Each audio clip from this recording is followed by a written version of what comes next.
Thank you for appearing on the Nancy Stevenso Show, talking to anyone who is anyone in the arts and entertainment world. And today I'm delighted to be joined by David Pibworth, who is both an actor on stage and screen and also a successful theatre producer and director, and pretty much single-handedly kept the arts alive in Milton Keynes over the summer. Thank you, David. Well, there was a few more people involved just than me, I think. But we did have a crack at keeping it going, yes. You really did, and for me as a lovey and as someone who is passionate about the arts, I thank you for that. That was a real, I cannot tell you how much that meant to me.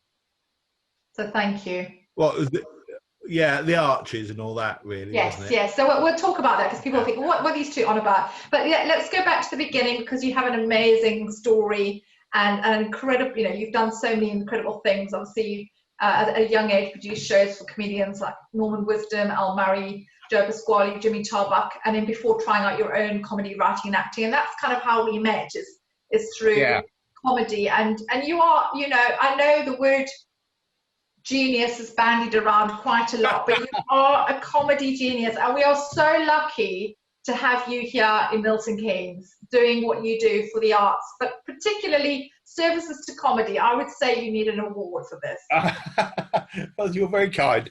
I mean, a lot of the comedy most of the comedy indeed that I'm involved with is other people's. Although I do write, if we get onto lockdown, I have been trying to write well, no, I haven't been trying to. I have been writing a sitcom, but that's another matter. That's, when you've got a bit of time, you've got to use it. But yeah, I am absolutely fanatical about comedy, really, and making people a bit more cheerful than perhaps, especially at the moment. But all through my life, if you can make people laugh, there's plenty of people who make people miserable. So I thought, well, let's try and make people laugh. And, even to the extent I'll do a magic trick in a cafe for kids, and then just walk away because they'll go, "Oh my God, did you say that?" And they laugh, and it's got to be.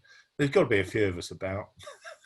Well, there are, but I've always said this, and that I always say this, that comedy and having fun and genuine funny bones is a real gift. And I think for me, comedy is the hardest art form. And I'm lucky because I get to review all art forms. But I think comedy, and particularly the sort of comedy that you do, some of the shows that you've put on, obviously recreating famous TV classics, but your stand-up, Milton Keynes Theatre stand-up sort of comedy nights, for me, were the highlight of my kind of reviewing and loving.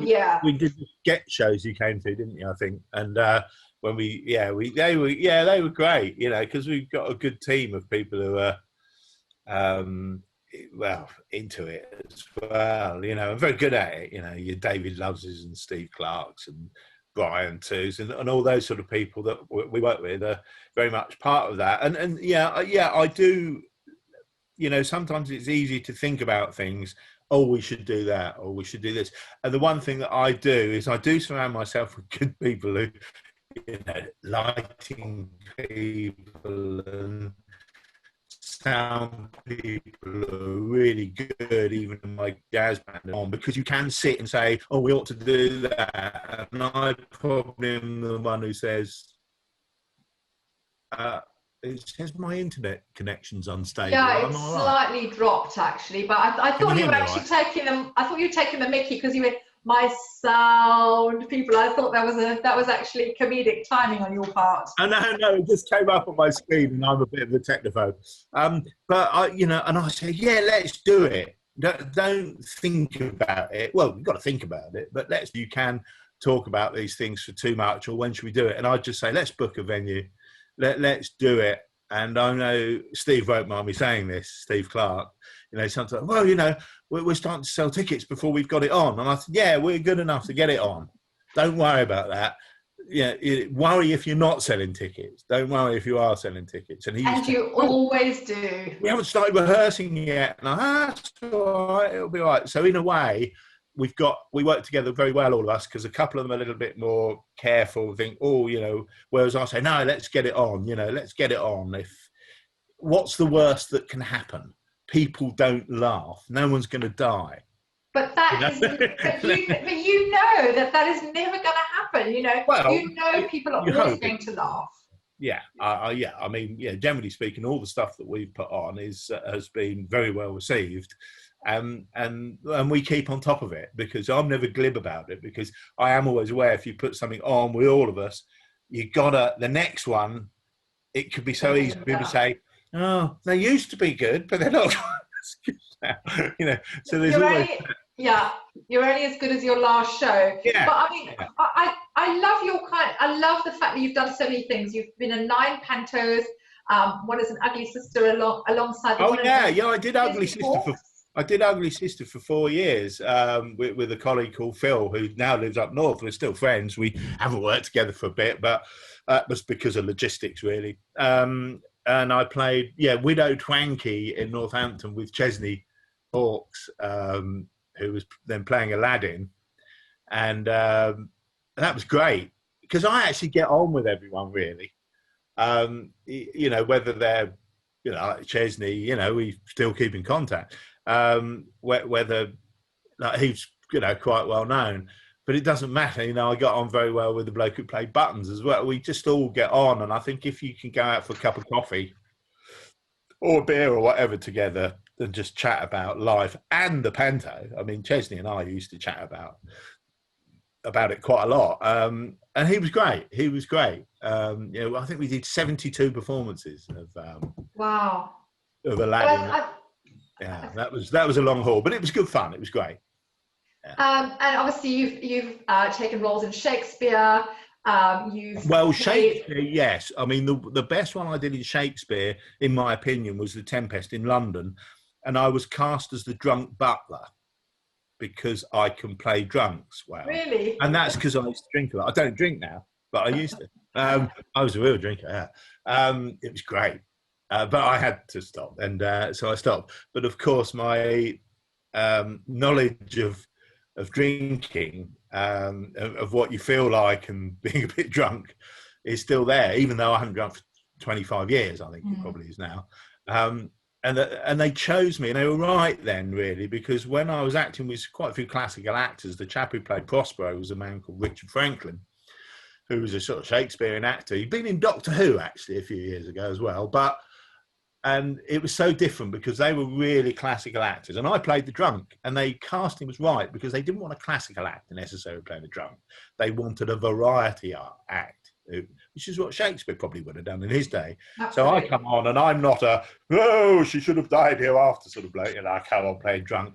And it was great. We really worked well together. They took the mickey out of me because I wouldn't do warm-ups. I didn't. So I just sat there reading Private Eye and in those days smoking roll-ups, and they used to say, what's your warm-up technique, David? Is reading Private Eye and smoking roll-ups, and then you just sort of wander on and do it and then go. So, well, that's sort of the way I work, That's the way I roll. Lead singer of the Bolivian Sunshine Dogs. Yeah, that's a comedy. Comedy band. Yeah, it's like the Bonzo Dog Doodah Band for the older listeners. Or viewers, I should say. That's great fun. There's 8 of us. It's like herding cats getting us together because everyone plays in different bands, and we haven't played for ages. I think we might have a gig next year, but we tend to roll out for sort of comedy related things. We're very family entertainment. I mean, it's it's a bit mad, and I set things alight sometimes, and we bring out big props, a great big hand point at people like jazz musicians do, and all that sort of nonsense. And it's really funny. But we do, people always say, but you don't rehearse much. Actually, when we're going up for a show, we do have to get it together to make it look as if it's. Well, I think the secret of what you do is you make it look so easy, but actually it's damn difficult. It really, really is. I mean, in 2003, you set up Milton Theatre Comedy, and honestly, it's just been a joy. Every single thing that I've seen over the last however many years has just been astounding, and has made me split sides with laughter. You have done. It's great, and we've got a great following. And it did take a little bit of time to get there. Really, I started it, and I did, because to put stuff on that no one else was putting on. So it's a bit of a singular reason, really. I thought, well, no one's putting on the comedy that I particularly love. So I'll do it. A few people had. I mean, things like Fawlty Towers, I was very nervous about putting on because it was such an iconic show. But when the rights had come along and then Steve Clark appeared, because I don't think I'd have been involved with putting anything on where you've got an inferior Basil Fawlty. And I don't mean inferior as an actor, because some people could do a good push on it, but Steve Clark had got it. It embodied it totally. Yeah. And you saw that, didn't you, Fawlty? Yeah. Oh, I loved it. It was the first thing I saw, and I, you know, again, as you know, there's obviously a certain amount of trepidation when you go and see something that's so beloved and so familiar. And I just sat there and I was just gobsmacked, because you know, you do the natural comparison is, you know, you're going to compare. But you know, he was Basil Fawlty, and Philippa as Sybil was just extraordinary. Phil Tipper, you know, playing. When we did that, you know, when we got it together, we got Phil Tipper and we got them all cast, and Amy Marchant, who now is in London and what runs the Wet Mariners, who come every year to the Arches. She was Polly, which is a really difficult part because it's almost a straight part. You know, she's trying to keep Basil out of it, you know, the pretty young girl who, for some reason, feels loyalty toward Basil. Goodness knows what. Misplaced loyalty. Yeah, and she was brilliant. And then you got people like the Major, Brian playing the old Major. You know, oh, papers arrive yet, Fawlty. And so we got it right. And then once we got it right, we thought, well, we've got to do all of them. And so over the period of time, we did. And you know, and you've done Blackadder, Vicar of Dibley, and I've loved them all. But Dibley, yeah. I played Jim Trott in Dibley. You were fantastic. I mean, nobody else could have done it. Do. Yeah, well, I love that. It was great. That's just you. I met the bloke who played it once, you know, Trevor Bannister, the real. Really? And I didn't recognise him because he was, it was only at a part somewhere up north. And I thought, I know you, Dan. I thought I knew him. And he said, no, I don't think so. And then someone said, oh, that's the bloke who plays Jim Trott in Dibley. Oh, I didn't recognise him. He was very smart and shaven. But it was great. Yeah, great fun. Good cast, the others as well. Oh, absolutely. But what you did this summer for Under the Arches in your glorious theatre in near Only was just such a treat. And you did Allo Allo. And again, that was the first live show that I'd seen in 6 months. And not only, I mean, Allo Allo is brilliant anyway, and you did such a great job. But the fact that it was staged outdoors in lockdown made it even more special. We got a lot of that from the audience afterwards, because we do, you know, obviously you do listen to the audience, and you know, when they're going out, and it took a bit of thinking because of social distancing, so that's why we put that stage up there. You know, so there was a lot of thought went into it, you know, even, you know, the back with props and, you know, how we rehearsed it on Zoom like this, you know, in the main, it was all sort of done on Zoom. But Allo Allo, that went a treat. And then Lovesy's playing Frenais, which he's done a number of times now. He just leads it, doesn't he? And he's great. But you know, he really does. And obviously, you've got some exciting news. I don't know if this is hot off the press, but you've had permission from Clement and Ian Frenais to produce. Are we allowed Porridge. to say this? Porridge. Yeah. I've met them and talked to them. Yeah. So that's super exciting. It is super exciting. The problem we've got with Porridge is that we keep thinking, can we do it outside at the Arches? I think it's really difficult. You'd have to do it under an art. It's sort of it's not like Allo Allo. Allo Allo is very broad comedy that you can really overplay the jokes, which is great how we did it. With Porridge, it's not. It's more like a drama. I mean, I'm sure you've watched it. Yeah. And some sort of British sitcoms like that, almost a drama, and quite a lot of Ronnie Barker stuff are sort of asides and almost close up. And you just probably need an interior theatre.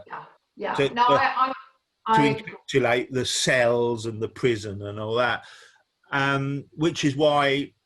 But we've got permission, and they're really cool about it. The writers, you know, see what you can do. They're aware it's lockdown and it's an awful time for everyone.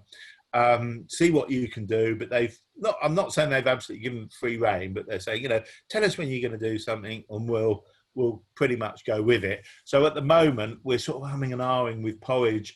Hopefully by November next year, maybe we'll be able to get back into Stantonbury or somewhere like that, which is probably the right place to put it on. Yeah, no, absolutely agree. I just wanted to talk to you about, obviously something that affects us both in different ways, is how the arts and theatres have been affected by COVID. And, what you have done is so important. But for you as a performer and as a creative, how frustrated have you been and how upsetting has this been in terms of lack of support for the arts by our government? Well, I think, I have followed it. I think there has been a lack of support. I mean, being the sort of person I am, I tend to I wasn't expecting any help at the Arches, something like that, because it's new or newish. Yeah. We've only been going 3 years. And I knew straight away that there wasn't going to be any money coming our way. So I just had to do some stuff that was commercial to keep it going and earn some money. And we could just about, even with the social distancing, but more importantly, keep it going rather than financially. Yeah. So with the government, I mean, they have given a certain amount of money. I'm not going to sit and just slate off everyone. I mean, I don't like the government any more than anyone else, but then I don't like any politicians particularly. So I'm not. I'm not tarred with sort of sticking up for one or the other. I think it was quite difficult because everyone's. I mean, this is my. I'm quite a moderate in a funny way. Everyone's wanting the money. Of course, the NHS, this, that, and the other. Small businesses, shops. I know down the road, friends of mine. They're closed. Cafes. Some of them never open again. I guess, sadly, but. So they, I just don't. I'm not an economist, so I don't know how much money they've got to give away. I mean, the trouble is they turn around and say, "Oh, Boris Johnson, they don't care about the arts." Well, he probably doesn't particularly. I'm not sure that any. Well, there are some MPs. It would be unfair to say.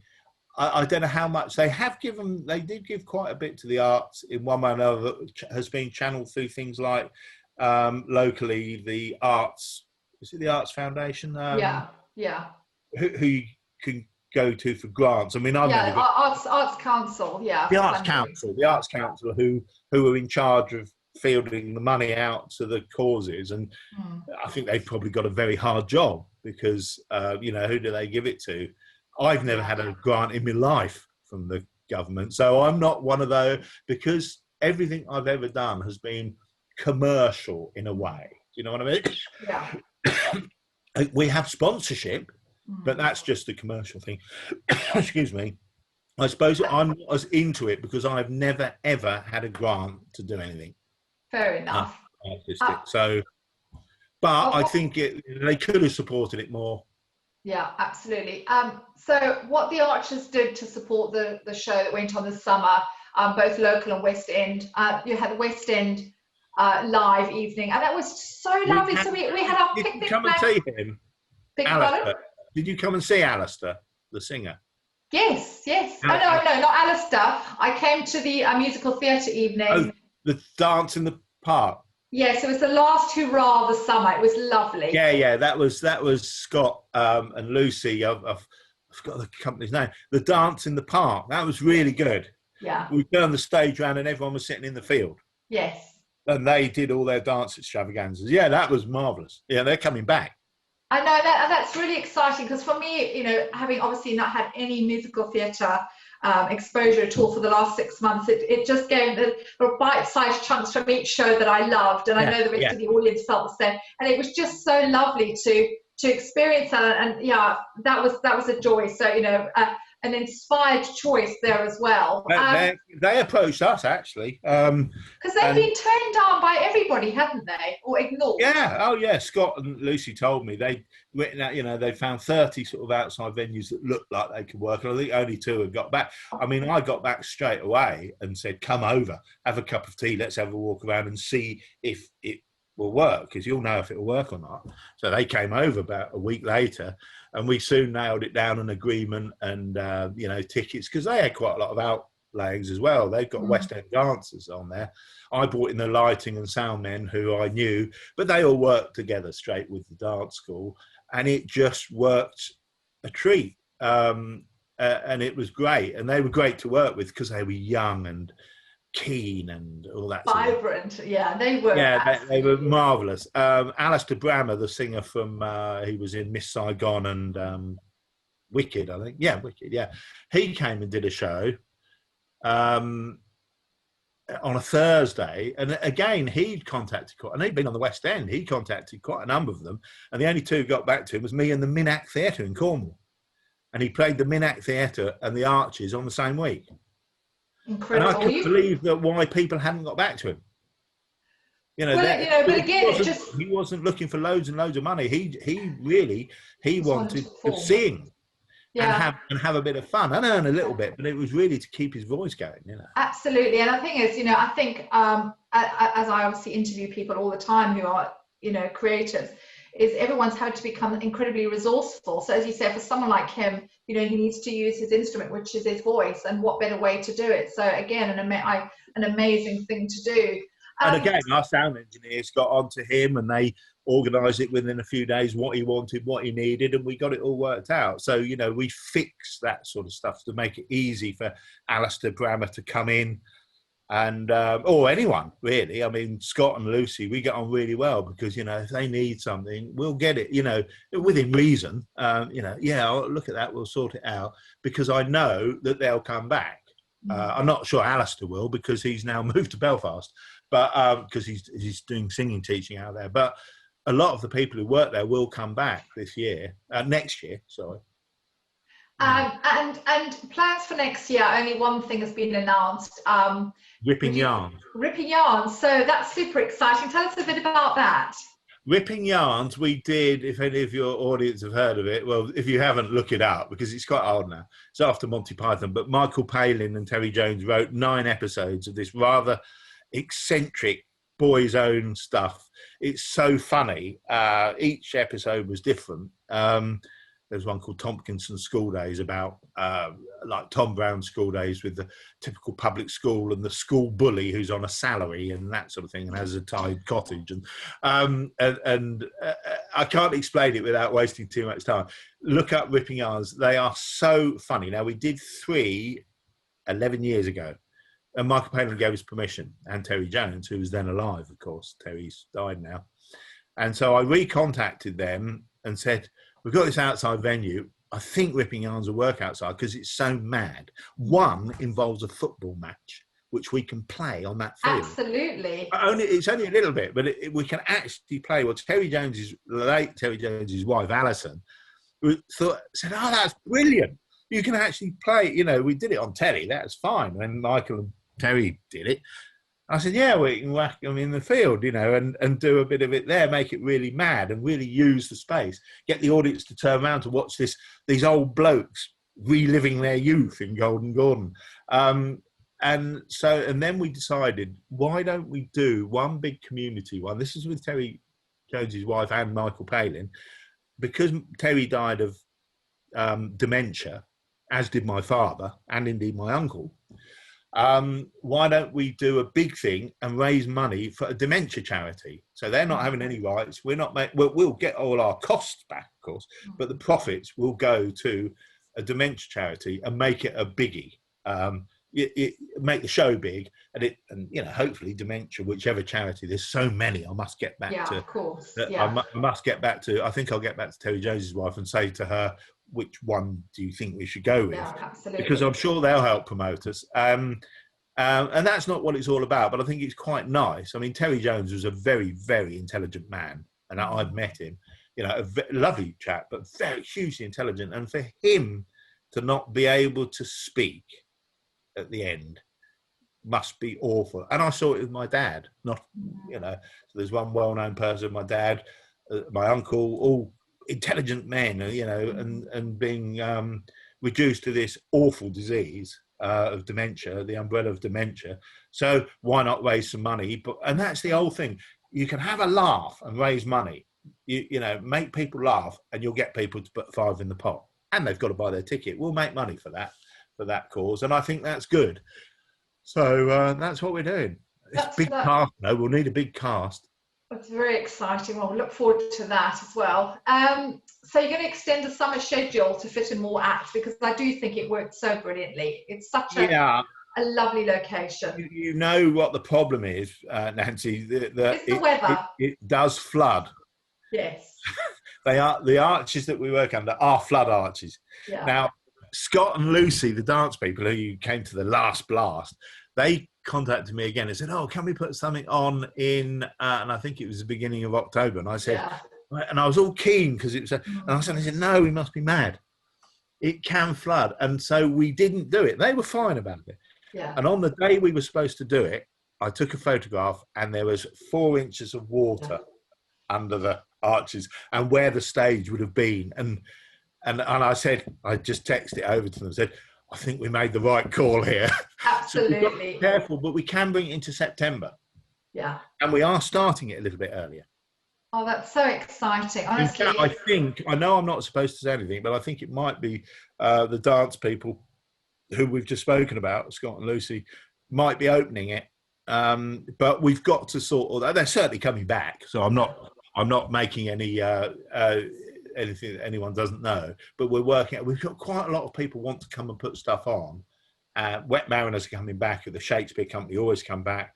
The dance flute troupe. There's another group. There's Ripping Yarns. So there's quite a lot already come in, and there's people still contacting us saying, "Can we come and look at the arches?" But we have got a limited period of time because of the weather. Exactly. But we'll have a good blast. Yeah, it'll be good. No, it's just an inspired idea of yours, you know, and it is to explain to people who haven't been, you know, if you live in Milton Keynes or the surrounds, I'd urge you to come. I had a friend come all the way out from Cambridge to see Allo Allo, and it's just lovely because, you know, you're outside. The British summer, when it's been kind, is the best in the world. And you're sitting socially distanced with your picnic blankets and your pins and everything. It's all terribly civilized. But I think this summer it felt very much like, I suppose, the spirit of the Blitz is that, you know, we were all together in this. It was a bit like that. I mean, it was like you said, first thing you'd seen for ages, the Allo Allo and the musical, which you love the music. And we got so many people saying, "Oh, thank goodness we're out." And also we tried, certainly this year, and we'll probably we're not having a bar or anything, just bring what you want. We put the tickets right there. You can bring a little hamper, and if you want gin and tonic, bring gin and tonic. If you want beer or cider or orange juice, you bring it, and your food. And it saves us. And also social distances would be a nightmare with bars or food. Yeah. So, and it just works better, and everyone brings their own chair and food. And people who've come, you know, one chap who comes, who's a bit of a friend of mine called Brent. He came the first time, and then the second time, by the time he came third, he got a whole hamper with flasks of coffee. He got a whole meal with him and his girlfriend. And I said, "Blimey, Brent, you're well." So, "Well, I know the score now," he said. And he got there early, and they got a little table, and it was marvellous. Yeah, it was great. It was fun. Yeah, I like all the people who come to our stuff. I just, it as I say, it did embody the spirit of the Blitz. It was really special. And, you know, as I say, it was the last hurrah of the summer, and it was just lovely. I mean, I was just dancing my little heart out. Yeah. I think I put a video up on Twitter, and I got so many views, and I just think people were just like, you know, I was making a fool of myself, which I'm not afraid to do, but it was just like, I'm having the best time celebrating with people who love the arts and just want to be doing the same thing. It was wonderful. Yeah, and amazing. We've got to get the word out, because I'll still talk to a few people, not that many, in Oney, near where I live, because it is near there anyway. And occasionally someone will say, I saw someone the other day on Newcott Ellen, and he said, I said, "Oh, you've been to the Arches yet?" And he said, No, we've heard about it. Why is it kept secret? And I said, "It's not kept secret. We push it out everywhere we can, you know, social media, flyers, everything." And Andrew, my mate, said, "Oh no, I really want to." I told him about Ripping Yarns had just come through. Really want to come, but we've still got to push it, because quite a few people said, "Oh, I'd have loved to come to that dance thing." Now, like Allo Allo sold out quite quickly, because it was really very difficult. You couldn't really have sold any more tickets because of the way it was seated. With the dance, because it was a field, you can go out further, and it's loud enough to count, and people can hear it in Oney. No one can. And you have a brilliant PR lady, Nikki Proberts, who is doing an amazing job. Love Nikki. Thank you, Nikki, for putting us all together at such short notice as well. You're amazing. You sent your bio, didn't you? I never remember to do that. No, she very good. is She keeps up such a brilliant PR. So shout out to Nikki. On top of everything. Yeah. She really is. David, it's been such a pleasure. How can we find you on social media? And tell us. I think that's the Arches Theatre. The Arches Theatre have a Facebook page, which I think is just the Arches Theatre, Clifton Rains. Probably there might be other arches. I'll have to look that up. Sorry, I'm not on top of that. No, it's fine. But the website, if you want to. The website is www.thearchestheatre.co.uk. Thearchestheatre.co.uk. That's got everything they were doing.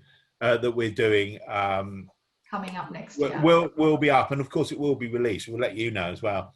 And Nikki puts out like ripping yarns. We weren't going to not tell anyone until we got everything sorted out next year, but then suddenly when ripping yarns came in, it's too big. People just love it. And also there's a lot of actors who were in the last one that we want to invite back. Because we had a really good team last year, like when we did it before. It'd be nice to have them back if they're available.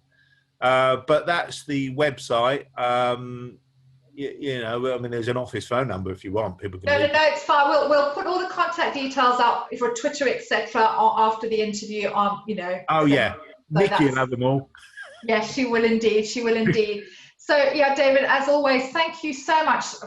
On a personal level, thank you so much for everything you've done for the arts this summer, because you absolutely, I would say, pretty much literally kept the arts afloat in Milton Keynes, and you really have done an amazing job. Well, it's been great fun, and thank you for supporting us. That's what we need. Just make everyone happy, everyone. Make everyone happy. I know, we need to be happy. God knows. I mean, we lockdown too now. It's really tough. So we need to support the arts now more than absolutely ever. So thank you so much, David Pibworth. A joy as always. Thank you for appearing on the Nancy Stevenso show. Talking to anyone who's anyone in the arts and entertainment world. I've been talking to David Pibworth, and you can catch my show on all major platforms. So thank you very much.